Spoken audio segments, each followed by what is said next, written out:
The heavy restaurant door opened, and a frowning man ran outside, holding a woman's hand. It was clear from their sad faces that their mood was ruined. "We will never come to this restaurant again," he was indignant. "It used to be one of the best restaurants in the city. But now it's a horrible place. The food is disgusting, the service is terrible, and they also put up a strip pole." Apparently, the new restaurant management decided to change the restaurant's concept and ruined it. The disgruntled man helped the girl into a luxury car, quickly got into the driver's seat, and hit the gas pedal, promising that he would never come here again.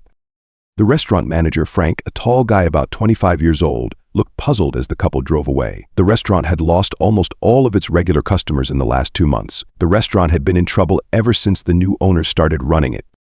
The new owner decided to set new rules, and after that, many employees, including an experienced chef, Daniel, decided to quit. But the new, silly owner wasn't confused by this. On the contrary, it inspired him to make even more changes.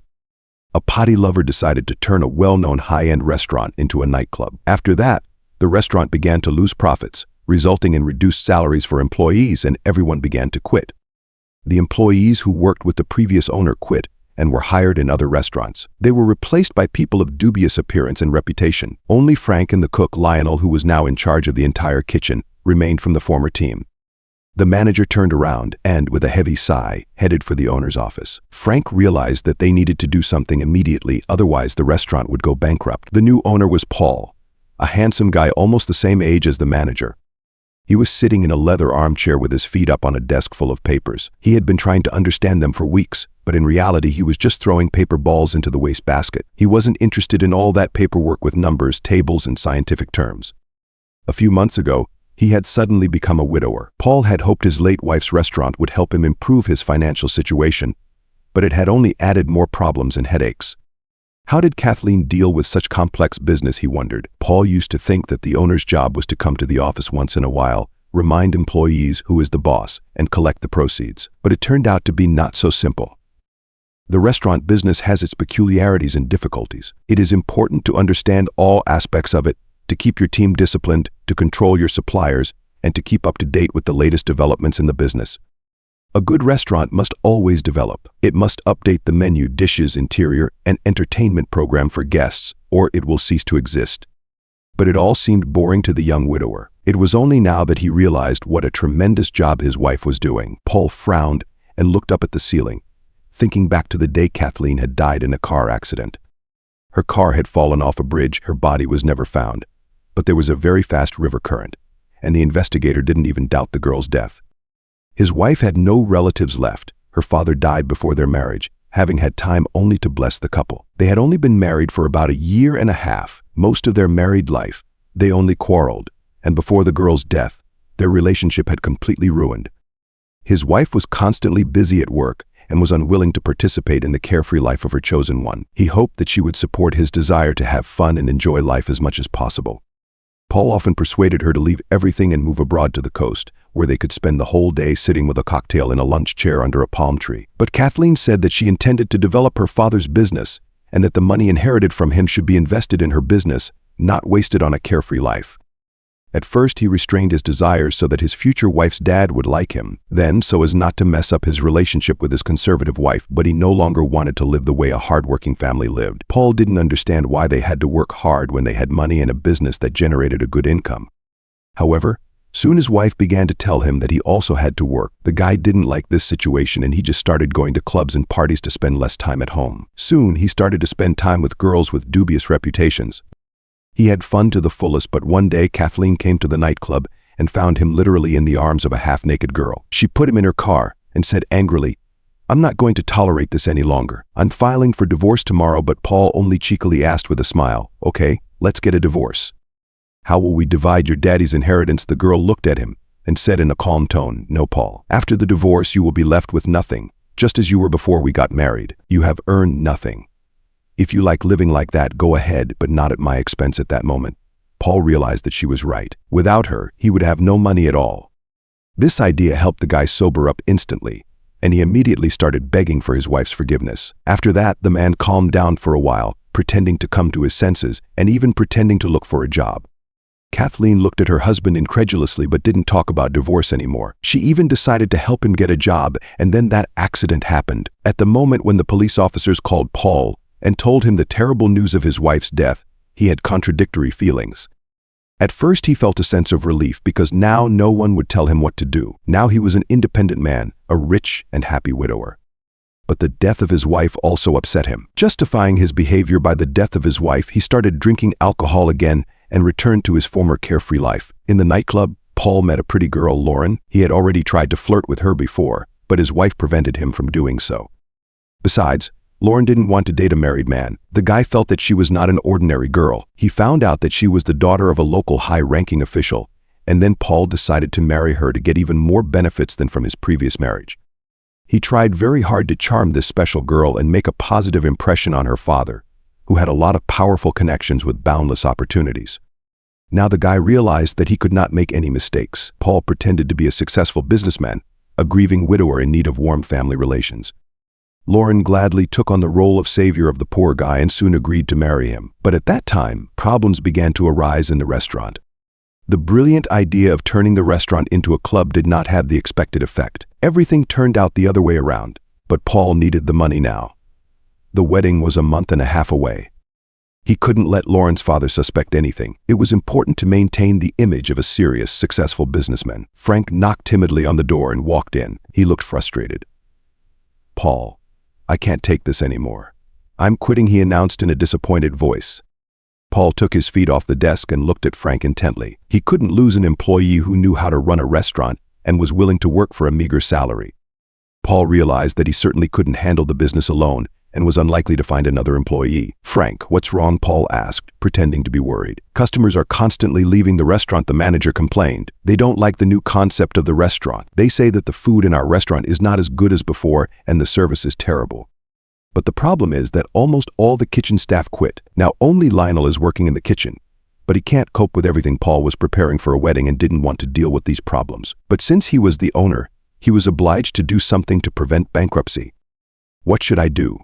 "Tell me," the manager scratched his head and said hesitantly. "We have to increase the staff's salaries." "That's impossible," the manager replied with a frown. "When our club becomes popular and starts making a good profit, then I promise to pay bonuses to all employees." "Well, then at least we need to hire a food taster and an assistant for the chef. Otherwise, even Lionel will quit. If he decides to quit, we'll have to feed our guests frozen semi-finished products." "Where am I going to find those employees now?" Paul asked in a disgruntled tone. He sighed heavily and fell silent for a minute. He couldn't lose the restaurant's only chef. Moreover, he had praised his successful restaurant so much in front of the fiancée's father that they decided to celebrate the wedding right here. Suddenly, Paul came up with a new brilliant idea. "Let's go," the restaurant owner said and rushed to the exit. There, Paul looked around, but there were hardly any people around. The man resolutely approached the girls passing by and asked, "Hello, would you like to work in this restaurant?" The girls looked at him suspiciously and hurried away. But Paul had already noticed a homeless girl sitting on a bench, wrapped in an old blanket, and shouted to her, "Hello, beauty, come here." The manager whispered fearfully, "Paul, I hope it's a joke," but Paul was unstoppable, for he always liked to make impulsive decisions. "No, I'm not kidding. This girl will be both a chef's assistant and a food taster, and she will only get one salary for 2 positions," the restaurant owner thought. "Are you willing to work in this restaurant?" For even thought he could improve his reputation by telling his fiancée and her father that he helps homeless people. Lauren was very respectful of those who did charity work. "Yes, I'd be happy to get any job here," the girl agreed. Unexpectedly, the manager turned away, not hiding his displeasure. Inside the restaurant, the girl took off her tattered blanket and an old coat, and they saw a girl almost the same age as them with a short haircut and a pretty face. Her hands were clean, her clothes were clean, and there was no unpleasant odor from her. The guys immediately noticed her large belly. The girl was pregnant.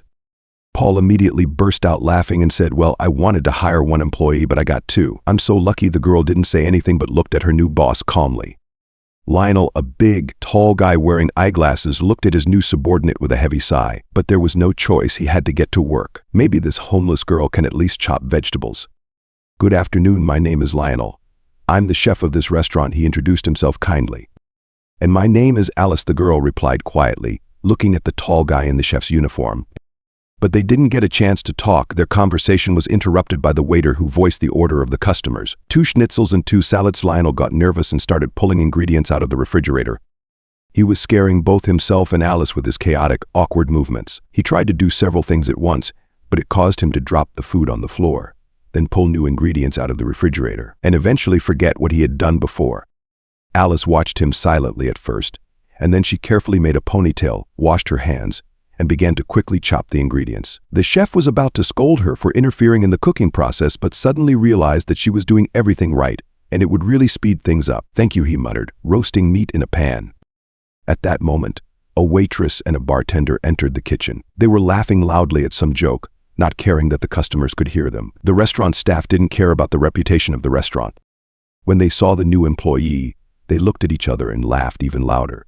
The bartender, with freckles on his face, spoke through laughter. "I thought Frank was joking, but this girl really works. Now our boss has come up with another brilliant idea that will bring us one step closer to bankruptcy." The waitress echoed, "Where did you come from? From what dumpster?" The new employee didn't have enough money for new clothes, but she was well-mannered, and ignoring the mockery, she started peeling vegetables. They laughed some more, but when they saw no reaction, they left the kitchen. Lionel looked at the assistant sympathetically and blamed himself for not being able to stand up for her. "Just ignore them, they do that to everyone. They used to mock me too.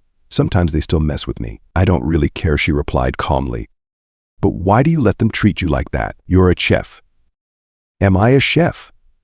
"Look at me," the guy exclaimed and blushed. "Everything constantly falls out of my hands. I'm a loser, not a chef," he scolded himself. "You know, when I cook at home, I make culinary masterpieces suitable for a Michelin star," he continued to talk. "But when I'm at work, everything is different." He talked about his feelings for the first time. He had known this girl for no more than an hour, but for some reason he began to trust her immediately. Such a heartfelt story touched Alice's heart. She wanted to comfort this awkward and shy but nice guy and help him, at least with advice. "You're too nervous and simply don't know how to organize your work process properly," she explained. "Just try to relax and understand that it depends on you whether the customer will come back to this restaurant or not." The girl looked with a smile at the guy, who was listening to her with his mouth open. Suddenly, she walked to the kitchen door, opened it slightly, and whispered, "Look," she said, pointing to the guests at the window. "That's the couple you are cooking for right now. And now, he has taken his girlfriend's hand and is saying something to her. I think he's saying words of love to her. They're very nice, aren't they?" she asked, looking at Lionel. "They are. Your guests could have stopped by the burger place, or they could have just stayed home and ordered pizza, but they came to your restaurant. Lionel, do you want to give them a gastronomic delight so they'll remember this beautiful evening for a long time?" The guy looked intently at the couple. It was the first time he had ever looked at his work from that angle. Alice pointed at the food waiting to be served and suggested to the chef, "Lionel, imagine you're an artist and you're about to create a brilliant canvas. I'm going to hand you the brushes and mix the paints." The chef liked such a metaphor. He ceased to be nervous. His eyes sparkled with creative inspiration. With quick and precise movements, he made the salad and decorated the plates with meat. For a moment, time and space ceased to exist for him.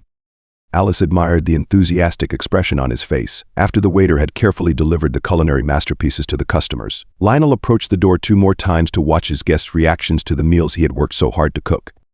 He returned to his workplace, satisfied and happy. Now he was not afraid of any new order. His fear disappeared suddenly and without a trace. The guy was overflowing with the desire to create and share his creative energy with people. That evening, satisfied waiters who received generous tips looked at the chef with respect and told him the words of gratitude from customers. Since that day, Lionel didn't have to worry anymore. Now he was happy to go to work, where a fragile, kind girl was waiting for him at the entrance to the kitchen with a gentle smile. The new employee quickly made friends with the staff. Her presence unexpectedly changed the atmosphere in the team. Lionel and Alice became friends, and one day he dared to tell the girl a sad story from his childhood, which affected his personality. When he was 11, his father left them for another woman and soon had another son. The sensitive child was sure that his father did that because his son was not good enough, so his father chose another child. He lived with this idea for several years. Apparently, that's why he developed insecurity and low self-esteem. "I don't remember my dad at all. I've lived with my mom all my life," Alice confessed unexpectedly. Lionel bit his lower lip nervously and dared to ask the question that had tormented him for a long time. "How did you end up homeless?" Alice flinched, turned away, and then suddenly said, "Oh, I lost track of time. I still have a lot to do." Realizing that the girl didn't want to answer that question, the guy decided not to insist. It's probably a very sensitive topic for her, just like her pregnancy. If she wants to, she'll tell me everything herself. The mysterious assistant had a positive effect on the young chef. The newly gained confidence in his own skills changed the attitude of the whole team. Now, co-workers and customers looked at Lionel in a completely different way. But the guy knew who he should be grateful to. Sometimes he looked at his assistant and realized that he admired her like a man in love. He didn't care about the girl's old tattered clothes, and even the fact that she was pregnant could not ruin his warm feelings. Only Paul wasn't happy with the positive changes in the restaurant. Now, this strange girl annoyed him for some reason. For example, today Paul looked with displeasure at the formerly homeless girl who was calmly chopping greens in the kitchen. "Why does it take you so long to chop greens?" he yelled at her. "There's a wet floor by the sink. Wipe it up immediately, or you'll slip and fall there yourself," he muttered. The girl obediently took a rag and wiped the drops of water from the floor. Her obedience irritated the young businessman even more. Passing by her, he couldn't help but yell at her. But recently, his beloved Lauren had sincerely praised his noble deed, so it would be foolish to fire this girl now. Alice annoyed him for some reason, but he couldn't explain this sudden hostility. However, there might have been one reason. This pregnant homeless girl reminded the guy of his dead wife, either in appearance or in her movements. He even realized that sometimes he deliberately mocked and humiliated the new employee, imagining his ex-wife. He wanted revenge for the time he was forced to live by her rules. Alice was doing well in the kitchen and customers were now praising the restaurant chef, but Alice's outward resemblance to his ex-wife made him angry. "Well, that's okay. After the wedding, I can fire Frank, Lionel, and Alice. I'll sell the restaurant and forget this nightmare. I deserve better." Thinking about the new opportunities after the wedding, Paul smiled. The girl's father had shared a secret that he was preparing a surprise for the newlyweds, a big wedding trip abroad. There, Paul would persuade Lauren to do something that Kathleen refused to do. Lauren had a completely different personality, and Paul knew that if he promised her eternal love, Lauren would agree to anything. They would live abroad, and her father would pay for their beautiful life. Alice walked out of the kitchen into the corridor and noticed a strange man with a leather bag in his hand. She had seen him before. His gaze made her uncomfortable every time he came to Paul's office, about twice a week, but no one knew who he was. "I don't know who that person is," Lionel answered indifferently. "Maybe it's a wedding planner, but that's none of our business." Alice disagreed with him. "I don't think a person with such a strange appearance would be involved in organizing celebrations." The wedding day came. Paul spent the last of his money to maintain his reputation as a successful businessman in front of his future in-laws. He hired a designer to decorate the restaurant, 3 more chefs for the party, a wedding planner, a DJ, and ordered a huge cake. The wedding celebration was going great. The happy bride tenderly embraced the groom. Her father was sipping expensive wine and looking at the couple with a smile, and the guests were having fun, rejoicing at the creation of a new family and the opportunity to eat delicious food. Suddenly, Alice entered the restaurant. Guests were having fun, and no one paid attention to her until she stepped up on stage and took the microphone in her hands. "Dear guests, I have something to tell you," the girl said in a calm voice. Paul was surprised, blushed, and said rudely, "What are you doing here? You should be in the kitchen. Go to the kitchen now." "Paul, wait," Lauren pronounced. "I think your team just wants to congratulate us." "Yes, let her talk," the bride's father said confidently. Paul fell silent because it was not right to call her out on such a day. Alice continued talking. "Thank you, Lauren. You are a wonderful person. I'm sorry you decided to marry Paul, a man who ruined his wife's business, and now he's selling drugs and even hiding them right in this restaurant." "What the hell?" the groom shouted, looking at the bride's father with eyes full of fear. "What the hell are you talking about?" Ignoring his rudeness, Alice continued, "Paul, there's something else I want to say. Miracles happen. Someone has risen from the dead and would like to see you." She pointed with her hand to a woman in the dark corner. Paul looked at her with horror. The woman stepped out of the darkness and said, "Hello, my love." It was Kathleen, and she was alive and well. She was standing in the middle of the restaurant, looking the same as before the accident, as if she hadn't disappeared for months. Paul couldn't stand on his feet any longer and abruptly sat down in his chair. "But how is that possible?" he repeated. All the guests fell silent, not understanding what was going on. The bride was shocked and couldn't say anything. This silence was interrupted by the groom's horrified voice. "Is it you? Is it really you?" "Yes, Paul, it's me," Kathleen said with a grin. "Didn't you expect to see me after you deliberately damaged the brakes on my car?" "You have no evidence," the guy said nervously, turning pale. "You are wrong," she said calmly and looked back. Police officers entered the restaurant and handcuffed the groom's hands. The guests began to get nervous, and some women shrieked fearfully. The bride and her father ran up to the police officers, trying to understand the situation. "What's going on here? Can someone explain?" the bride's father nervously shouted. At that moment, an investigator entered the restaurant and showed an arrest and search warrant to Paul. "You are charged with attempted murder and possession and distribution of drugs in a significant amount." Kathleen was standing there silently, watching everything that was going on. She still couldn't believe what had happened to her. Kathleen grew up without a mom, but her dad gave her the best of everything. He was a handsome and successful man. He had many short-term romances with different girls, but he never brought anyone home, and he never formally introduced them to his daughter. He lived by his own principles and rules and didn't tolerate anyone telling him anything he didn't want to. He never told his daughter about her mom, although she had died long ago. He was willing to do anything for his daughter. Kathleen attended the best school in the city and was a student at school. She made friends with a modest boy, Nick, who walked her home until graduation and always looked at her with admiration, although he never once confessed his feelings for her. The girl treated him as a loyal friend, and she couldn't even imagine how much he liked her. Only after the prom, seeing Kathleen off to a foreign university where her father had sent her to study the peculiarities of modern economics, Nick timidly confessed his love to her. Kathleen was a little surprised, smiled, and gave the guy a friendly hug. They both felt awkward and had hardly spoken to each other since then. The girl studied abroad with pleasure but often thought about her native city. She missed her dad a lot and was ready to go home at any minute. That's when she and Daddy had their first and last argument. When Kathleen decided to move back home after graduation, her dad was against it. She couldn't stay there any longer. She didn't like living away from home. Her dad wanted her to stay in a better country with more opportunities. He thought it would be better for her. But Kathleen didn't want anyone else to make decisions for her. She came, put her international diploma on her father's desk, and announced that she wanted to live with him. Seeing this determination, the man began to treat his daughter differently, and he finally calmed down when his daughter agreed to run his business, the best restaurant in the city. That's when Kathleen met Paul. It seemed to her that they met by chance. The tall, blonde-haired guy tried to charm his chosen wife in all possible ways. He was nice and sweet, and quickly won the girl's heart. But now she realized that she completely didn't know Paul. Before the wedding or after living with him for a while, he always put on different masks and pretended to be a different type of person in order to make everyone like him. Back then, the girl was surprised at how many common interests they had in music, books, and movies. It's not a coincidence, she thought. Our meeting is not accidental. Heaven sent him to me. Paul is exactly the person with whom I have to spend my whole life. By that time, Kathleen's dad was already very ill and didn't hide his desire to find a decent husband for his daughter so that he wouldn't have to worry about her future anymore. Of course, Paul seemed like a worthy candidate. After learning about his daughter's upcoming wedding, the man immediately relaxed and stopped fighting for his life, and very soon he passed away. After her father's death, Kathleen could not get used to the fact that he was no longer there for her. In the past, she had always been able to visit or call her dad at any time to share her joyful news or, on the contrary, to tell about her worries or just to hear his loving voice. Daddy always had time to talk to his daughter. After waiting a few months, Paul began to persuade Kathleen to get married officially, saying that it was what her dad wanted. The girl agreed, and they registered their marriage without throwing a wedding party. Kathleen began to spend a lot of time at work. She wanted to make her father's restaurant even better, so that her father would watch her from heaven and be proud of her.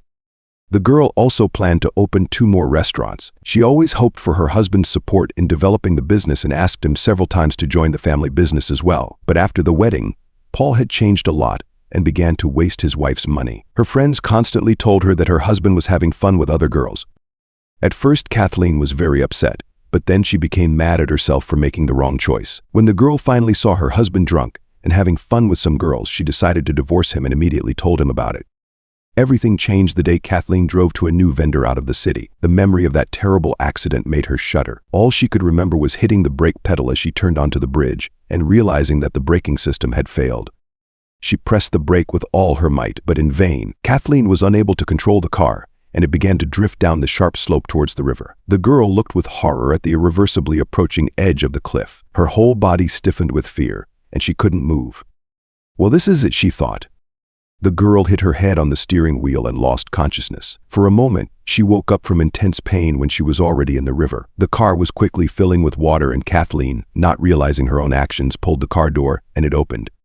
She managed to get out of the car, which immediately sank to the bottom of the river. The current of the river picked up and swirled the unlucky girl. The panic and fear of drowning made her fight for her life. She tried to swim with her last strength, but she didn't realize what she was doing.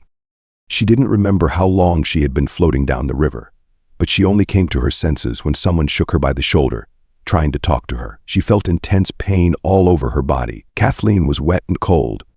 She moaned, but her voice was weak and hoarse. Opening her eyes, she saw a girl's face in front of her that looked familiar. Looking around, she realized she was lying on the riverbank in wet clothes.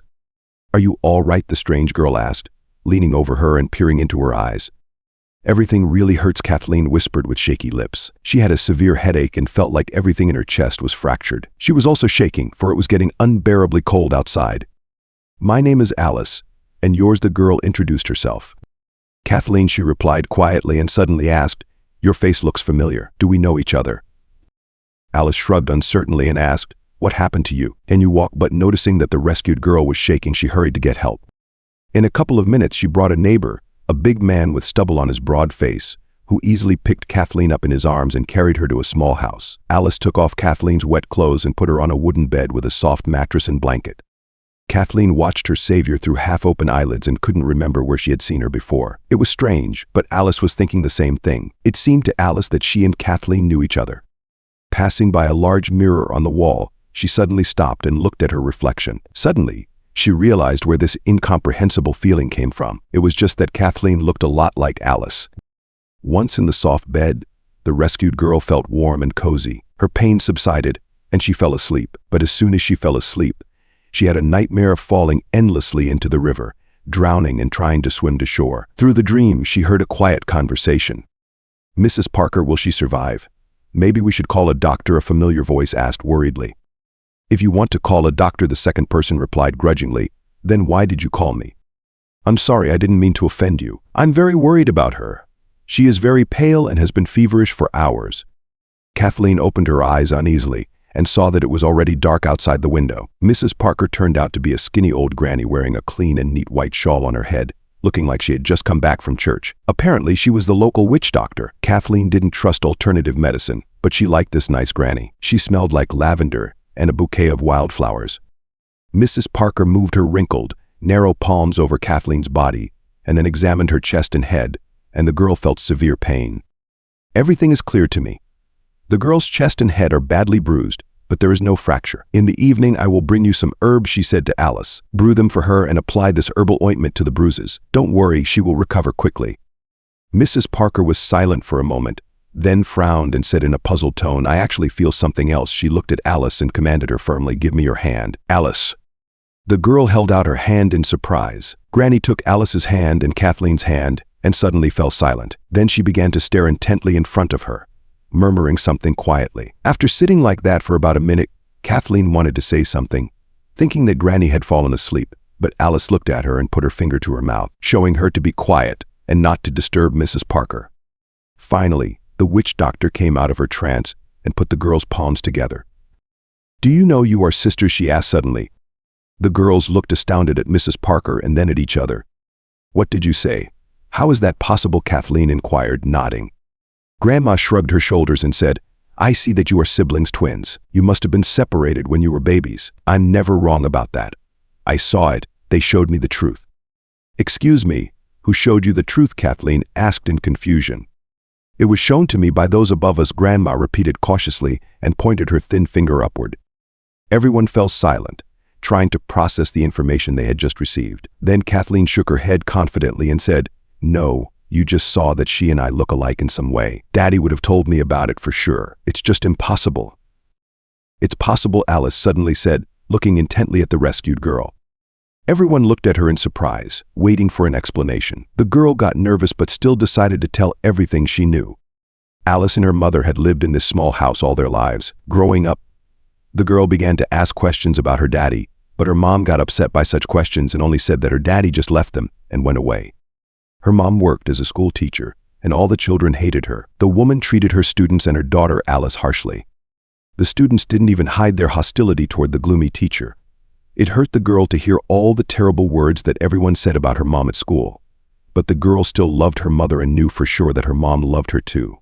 She just never spoiled her daughter and was always strict with her. But Alice believed that this upbringing helped her become a good person. The girl graduated from high school with honors and, like her mother, entered a pedagogical university. However, the girl was not like her mother. She had a completely different personality, which helped her to develop a completely different attitude toward children. Due to this, she argued with her mother numerous times but still continued to practice her own teaching method, considering it to be more effective.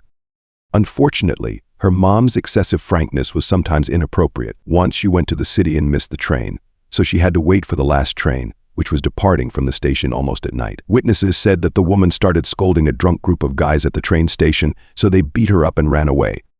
Alice still remembers the day she came to the hospital and walked into her mother's room. At first, she couldn't even recognize her, and then she cried at her bedside for a long time. Her mom's face was completely blue from bruises and her right arm and collarbone were fractured.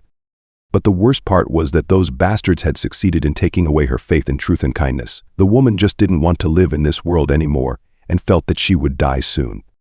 Before her death, Alice's mom told the truth about her dad. Her parents met when they were very young and immediately fell in love with each other. A passionate romance quickly ended in marriage. People around them couldn't understand how two people with such a stubborn spirit and bad temper decided to start a family. They tried to live together and were even happy for a while. When the twins were born, Dad decided it was time to start a family business. He had ambitious plans, but he didn't want to stay in a small town as there were no business opportunities there. Unfortunately, he failed to persuade his wife to start a new life in a big city. She decided to stay and work at the local school. No arguments, persuasions, or ultimatums could change her mind. Over time, husband and wife completely ceased to understand each other. They began to quarrel often and stopped talking to each other. But the real crisis in the family occurred when the 2-year-old girls accidentally poured ink into the drawer with documents on the desk. The parents, seeing that all the documents were irretrievably damaged, reacted differently. Their mother wanted to punish the girls, but the father was against it, trying to prove to her that they were too young and didn't understand what they had done. But the woman stubbornly insisted and shouted that she was an experienced teacher and knew how to bring up children and could solve this issue without him. The conflict was getting worse and worse, and mutual reproaches began between the spouses from both sides. "My children don't need a father like you. What can you teach them?" Loser, the wife, shouted angrily. The man could not tolerate these hurtful words. "All right," he shouted, "if you really feel that way, I'm taking one daughter and leaving you. Let's see who raises a better daughter." "All right, then go away." "Do you think I'll cry and beg you to stay?" "We'll be fine without you," Mom shouted. Eventually, Daddy took Kathleen with him simply because Kathleen loved to spend time with Daddy and sit on his lap. Meanwhile, Alice spent more time with Mommy, so she stayed with Mom. Thus, the stubborn behavior of the parents separated the sisters. Alice could not believe her ears, but she didn't accuse her mom or ask any questions, as Mom was in very bad condition. For the first time in her life, Alice saw tears in her mom's eyes. Soon, Mom passed away.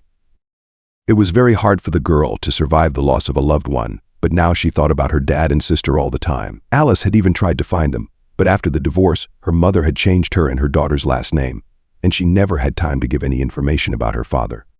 Kathleen listened to Alice in silence and looked intently at her sister. She finally realized what had tormented her all her life. It was the feeling of something missing, something with which she still had a close connection, her sister. It was hard to believe this incredible story. How could their parents have made such a terrible mistake when they were young? And more importantly, what did they do it for? To prove something to each other. After all, in the end, so many people suffered because of such a stupid act. These thoughts finally drained Kathleen of her strength. She closed her eyes and rested her head on the pillow. Right now, something else was plaguing her. Kathleen did not doubt that her husband had set up the accident. The day before the accident, he told her that his car was in a car repair shop and he'd taken her car to go somewhere. When Paul came home that night, he was very tense and tried not to look at Kathleen. But what should she do next? How could she prove that he was the one who did it? She couldn't go home now. It was dangerous. Thinking about it all the time, the girl didn't notice when she fell asleep. Suddenly, Kathleen felt something heavy, but very warm and soft on her chest. Without opening her eyes, she reached out her hand to free herself from the weight. But when she felt a big, fluffy, living creature, she immediately took her hand away and opened her eyes. She saw the huge, sparkling green eyes of a cat nestled on her chest, inches from her face. The red cat looked at her with genuine surprise, not understanding why the girl was so scared of her. Then Alice's voice came from the kitchen. "Luna, get away from Kathleen. Come here. It's time for breakfast." The cat slowly stretched and headed for the kitchen, wagging her tail. A smiling Alice entered the room and, wiping her hands with a towel, asked, "So, how are you doing? Sorry, I didn't see that Luna was bothering you, but it's good that she was resting on your chest. Some people say cats can heal." Kathleen moved and realized that her head and chest were actually hurting less than before. Maybe it was the herbal potion from Mrs. Parker that she drank before bed, or maybe it was the merit of Luna, who was lying on her chest. In any case, the rescued girl managed to get out of bed on her own. Alice, carefully supporting the girl, took her to the bathroom and then helped her sit down in the comfortable armchair in the kitchen where their mother liked to rest. She often spent evenings in that armchair reviewing students' homework. Alice had already made pancakes and brewed tea. Sitting across from each other, the girls had breakfast, not knowing how to start a conversation. Yesterday they didn't have a chance to talk, but today they didn't know what to say. Then a cat approached them and began to rub its side affectionately against one girl, then against the other, as if pushing them to start a conversation. They laughed, and then, looking at each other, realized they were thinking the same thing. "Luna recognized you," Alice said, looking at Kathleen tenderly. "Actually, she always hides from strangers, but she doesn't hide from you, so that means you are indeed my sister." Kathleen smiled and replied, "I'm happy that I have a sister now." They curiously looked at each other's facial features, noticing that they had a lot in common. A new feeling, unavailable to them before, encouraged the girls. They were happy that now they had one more family member who would not betray them and who would always support them. Kathleen told her sister about her life and explained that she suspected her husband in the accident. Alice frowned and shook her head sadly. "What a sneaky man. What are you going to do next? Maybe we should follow him somehow." "No, I can't do that. He'll recognize me right away," Kathleen replied with a heavy sigh. "But I can do it," Alice suggested, and noticing her sister's incredulous look, she continued, "Why not? It's break time at school now, so I have some time. I'll put on some old clothes and pretend to be a homeless girl. I can also stick a pillow on my belly so everyone will think I'm pregnant."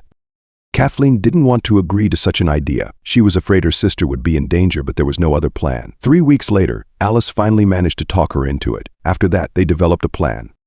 Alice had to secretly keep an eye on the restaurant, pretending to be a homeless girl. But unexpectedly, thanks to Paul, she got a chance to spy on Kathleen's husband inside the restaurant by getting a job there.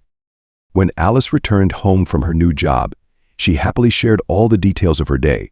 But Kathleen had a different reaction to such news. "You're not going there again," she stated. "Why not? Everything is working out perfectly," her sister asked in surprise. "Alice, I don't know what I can expect from that man or what else he's capable of," Kathleen said, and added quietly, "I don't want anything bad to happen to you suddenly." Tears welled up in her eyes. Alice hugged her sister and said, "Sister, don't worry, everything will be fine. The main thing is that we are together now." The girls hugged each other and discussed further actions. Suddenly, Kathleen thought of her school friend Nick. Some of her former classmates had once said that he was now working as a police investigator, and she finally realized who could really help her. But all her former contacts were lost along with her phone, drowned in the river. After all, no one keeps phone numbers on paper anymore. Kathleen was still too weak, and it was not right for her to show up in the city. But her sister quickly managed to find the investigator and asked him to come to the small town and talk to Kathleen. It was unclear from the look on his face whether he was happy about such a request or not, but he rushed to the small town that same night.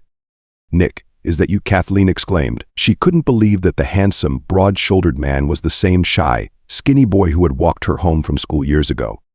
"Yes, that's me," he smiled awkwardly as he stepped closer and took Kathleen's hand. Looking into her eyes, he thought they were even more amazing and attractive than before. His former feelings for the girl flashed into his mind again. Unlike Kathleen, he hadn't stopped watching their former classmates' lives over the past few years. He had found out about her wedding almost immediately after the girl had returned from overseas, and after the news of her death. He couldn't come to his senses for months, until Alice came to the police station. Nick and Kathleen talked until late at night. First, they discussed the accident and the plan for the girl's future resurrection, and then they simply recalled their carefree youth. Now the admiring gaze and warm, caring hand of her school friend gently squeezing her palm felt different to the girl. What a silly girl she had been before. She was looking for true love somewhere else and trusted Paul because of his attractive looks, while the man who really loved her was so close. Nick examined Kathleen's car, which was found far away from the accident site, and Kathleen's suspicions were confirmed. The brake cylinder in the car was deliberately damaged, causing the brake system to fail. While working in the restaurant, Alice managed to understand what was going on there. The girl, to whom no one was paying attention, found out that Paul had started selling drugs because of a severe shortage of money. She even managed to find out who was delivering the drugs and when. The dealer turned out to be the very same suspicious stranger who came to see Paul several times a month. The last drug delivery was just before the wedding. Nick had to risk his job to detain Paul at a wedding attended by many officials, but everything went according to plan. After a large amount of white powder was found in the office, Paul confessed to everything he was accused of. Instead of a vacation, he was now facing a long sentence in jail. That's what happens when you try to live a carefree life and start breaking the law. When the two sisters met on the street, they ran toward each other, laughed through their tears, and embraced. They hadn't seen each other in months, only communicating by phone. First, Kathleen and Nick went on vacation. Then Alice went to another city with Lionel, who was invited to participate in a TV cooking show. After that, they had to solve a lot of work issues, so they couldn't meet. They missed each other so much that they decided to live in the same neighborhood and promised each other they would never be apart again. Hugging her sister, Kathleen suddenly pointed to Alice's belly peeking out from beneath the open trench coat. "Are you pretending to be a pregnant girl again?" Alice laughed merrily and replied, "No, now I'm pretending to be a future mom. I had an ultrasound yesterday. We are having twins." Kathleen looked tenderly at her sister, leaned over, and whispered in her ear, "Just make sure they will never part." Alice smiled sadly, realizing what her sister was talking about. She hadn't realized before what a blessing it was to have a sister. It's a special relationship. It is friendship, trustworthiness, support, and love. It can be described by only one most precious word: family. And whatever happens in life, sisters and brothers should always be together.